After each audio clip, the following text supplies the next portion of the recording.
Sometimes we believe we are so different. This way of perceiving who we are and where we are sometimes causes divisiveness instead of unity.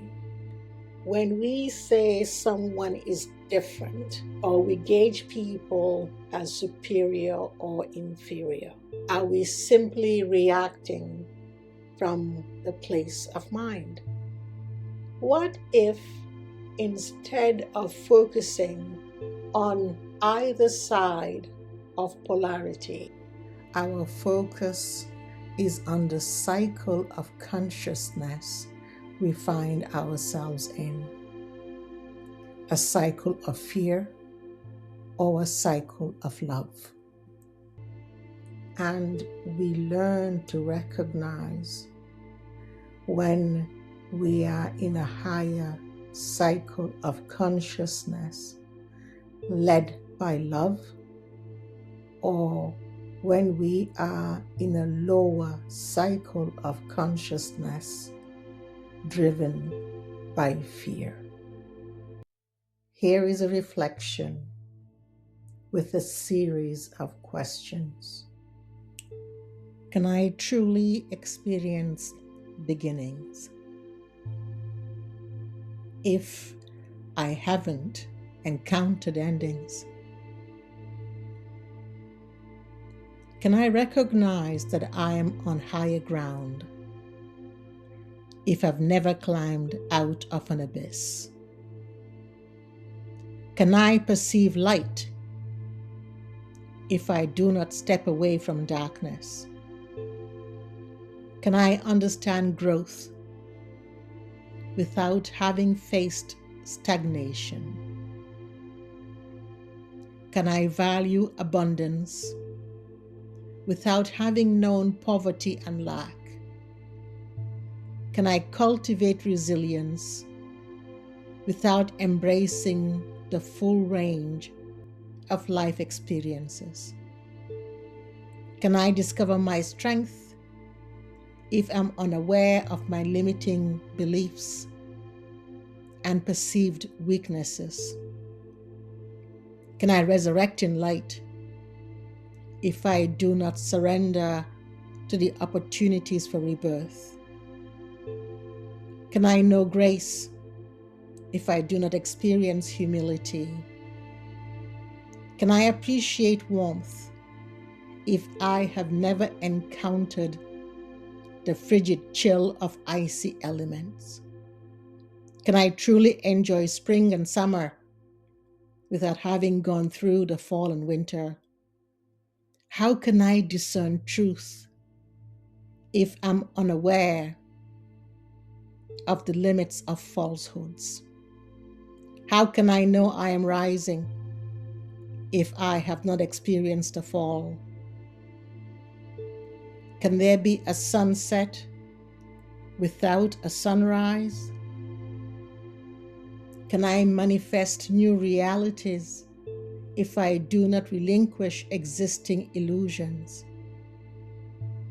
Can I recognize something as positive if I have never faced its negative counterpart? Can I know that I am awake if I have not experienced the state of falling asleep? Can I learn to create from a place of love if I have not unlearned the lessons of creating from fear? How can I recognize kindness if I do not release cruelty? Can I welcome uncertainty if certainty had not misled me? Can I relish the sunlight if I do not dance with the moonlight? Can I be consciously aware if the unconscious did not tear me apart? Can I know the true self if I hadn't seen through the deception of the false self? Can I experience comfort without first experiencing discomfort? Can I mend my heart if I hadn't endured heartbreak? Can I find peace if I do not renounce suffering? Can I be a creator if I do not acknowledge my ability to create from within? Can I recognize divine energy without the experiences and effects of ego-driven energy? Can I claim freedom if I continue to confine myself? Can I contribute to the collective if my personal beliefs restrict my liberty? Can I focus on my achievements without knowledge of defeat? Can I grasp how close I am if I do not know how far I have journeyed? Can I become an expert without beginner lessons?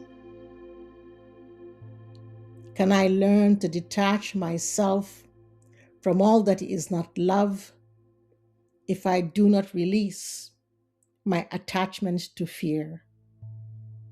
How can I be hopeful in a sea of despair? No shadow without light, no butterfly without its chrysalis, no creation without a creator, no sky without the earth, no trees without their sprouts. Acceptance cannot exist without denial. Wisdom is unachievable without experiences.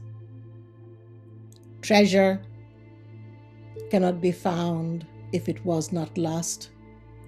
Perfection is fostered by imperfection.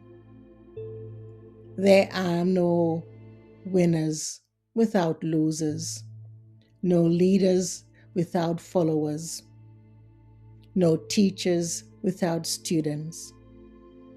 Surrender cannot occur without resistance. Union cannot exist without separation. Filled cups cannot exist without empty cups.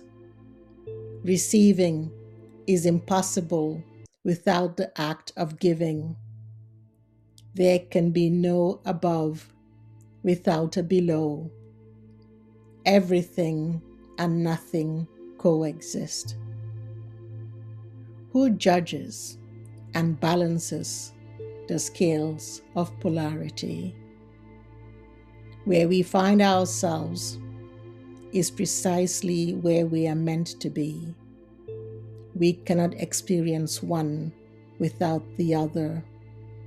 There is no absolute right or wrong, only offerings for redirection from the divine, free from all judgment.